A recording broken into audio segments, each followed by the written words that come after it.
Good morning. Oh, I've got a thing coming out of my I got a plant coming out of my head here. And it looks weird, but this is lovely. This amaryllis is gonna grow. But welcome to Courageous Conversations.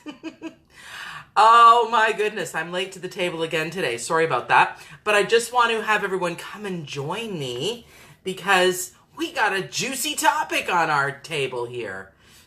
And I'm gonna do a little sharing. I hope you do as well. And let's just see about this codependency thing because it's rampant. It's a disease. It's an addiction. Everybody's codependent. No. We've got to work on this, everybody. We really do, because I feel that when we get into that codependent mode, before I go into it, I am just going to do some sharing. Hi, Omid. Hi, Allison. Hi, Leanne. Thanks for joining me. I am so pleased you're here. Let me do a little bit of sharing to my page, Courageous Conversations, and to my group, Courageous Conversations, which is a closed group, a safe, sacred space for you to express yourself. So please join my group if you feel moved to do so, and invite others as well, because it's a great place to get a conversation going, to experience your truth. Hello, Malfara. Nice to see you. Welcome. And I would love you all to join and share this if you feel you got some codependent people in your life. Or you yourself are codependent on others. Share this, because I think that people will have some benefits from this particular video. So let me just do a little more sharing, and there it is. Sharing I did. All right, so I don't want that sticking out of my head. All right, here we go. Oh my God, I feel like it's an epidemic. I feel like codependency is at epidemic proportions. And I don't think I'm exaggerating. I feel like this moment in time is extraordinarily important for people to get that everyone has to learn at their own pace. Everyone has to learn by the pain of their own actions. And that's really hard to watch people you love. I mean, I got to tell you, I definitely, my main work that I do on myself currently, today, in my life, is working on my own codependency issues. Because I'm, some of the nicest people on the planet are codependent. It's a lot of, it's the one of the Buddhist terms is bodhisattva, very, there to serve, there to give. My profession is the helping profession. And I see a lot of, but the thing is that there's a lot of unawareness of the rampant over caretaking other people's lives. And I have observed, and I believe many other therapists have as well, that the caretaking takes on avoiding your own looking at yourself. And that's where the problem also lives. Not just in the over caretaking of the other person, which is depriving and atrophying really, the muscle that you have, that grit, that resiliency, that just goes out the window when people realize, oh great, my problems don't have to be dealt with by me. Someone else will come up with a solution. And many, many people become the over-functioners in an under-functioning, in a relationship in which there's an under-functioner and an over-functioner. And hi George, the over-functioning, the caretaking other people's issues is there's a high that gets promoted almost inside you. It's like a dopamine release where it's like, oh, I feel so good, I helped someone. Our society is filled with this sort of, is vetting our need to take care of other people. And I'm not saying don't be generous. I'm not saying don't give. I think that generosity and giving and compassion, empathy, these are all important things to embody and to live from. The problem is that with codependency, it skews a good emotion. It sort of twists you have compassion, that's a good emotion, but with codependency, it's over compassion. It's almost addiction to compassion. With generosity, it's with codependency and the concept of generosity, it's overgiving. It's giving so people will like you. It's giving so people will depend on you. It's a manipulative giving. It's not just a freedom giving. Celia says, good morning, beautiful. Thank you. I appreciate that. Yes, sometimes trying to fix others is not wanting to deal with our own challenges. I know this has been my own challenge in the past. And, and frankly, it's amazing, Celia, that you're mentioning it in such a conscious way, because it's awareness plus courage plus persistence equals change. But awareness alone can do nothing. But it's amazing to have that first step as awareness. I know that my awareness, literally, I want you to test it out for yourself, and don't take my word for it. Have the courage to not give in to someone else's wants, needs. And feel that. Just feel what you're going to feel. And notice if you have a malaise, a sick feeling, a not good feeling when you're not giving to someone else who's asking something of you. That is an amazing challenge, because then watch your mood rise as soon as you give them what they've asked for. You've got a bona fide addiction on your hands, especially if you're preoccupied with it, obsessing on it, thinking, oh, I should have done that, I should have helped them, and I should have this, and I should have that, and I should have done this for them, and I should have done that for them, obsessing on it, where you're not thinking about, how am I doing? How am I feeling? What is it going on with me here today, this moment? And that's the key difference. When you're just going, yeah, sure, I'll help you out. I'll help you, whatever it is. I'll help you move. I'll help you this. I'll help you that. Yeah, no problem. Oh, you know what? Something came up for me, and I need to go and take care of a meeting. And you feel okay about this. You're not in an addiction. But if you're like, oh, I gotta help that person. I'm helping them. I have to help them. They've asked for help. I've got to help. And then, oh, shoot, I can't help. Oh my God, they're not gonna like. Oh no, my God, this is tragic. I feel like crap. Oh, I feel depressed. I feel shitty. I feel bad. I feel anxious. We got an addiction on our hands. And that's where you have to know that only by really testing the waters and saying no, and then how is your feeling state? Deeply guilty, deeply ashamed, deeply saddened, unokay. These are all the makings, not the makings, the tenets, the ingredients of a person who feels in an addicted state over the giving and the codependency and the caretaking of other people. One of the things you got to watch for is you only feel valuable in a relationship if you can take care of someone. That is like a classic codependency 101 concept. Only feel good, only feel okay if you are, the only relationships that really, really, that you are drawn to are those where you feel, I can help this person.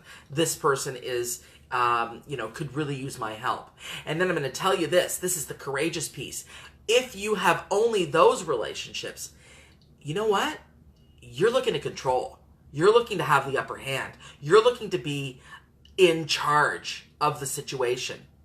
And that is part of codependency as well. I like relationships to be kind of in a balanced place. Maybe someone's going to bring the finances, someone's going to bring the practicality stuff, or maybe both will bring the finances, but one is better at this, or one is like we're working as a team together. We're not equal, but we have things that we bring to the table. In other words, we're not equivalent, but we're equal in power, and we're equal in control, and we're equal in status. The codependent seeks to be caretaking so their status rises, and there's a high from that. Okay? And then there's the other codependency in which they want to be at the mercy of the other person, like the narcissist and the codependent, that match made in hell. I've done videos about that. The match made in hell, and they relegate themselves to the submissive position. And then that becomes a position of, great, I don't have to deal with myself. This other person I can just deal with I can constantly be serving their problems. I can just be catering to their problems. And frankly, my problems, I don't even know what my issues are. Boom, I don't even have that. I've got this person to control me. And that's relieving because I don't have to deal with myself. And the only there's different kinds of codependency which you have to look at in terms of, are you always in control, always caretaking the other person, always giving to the person, or are you the one serving the other person?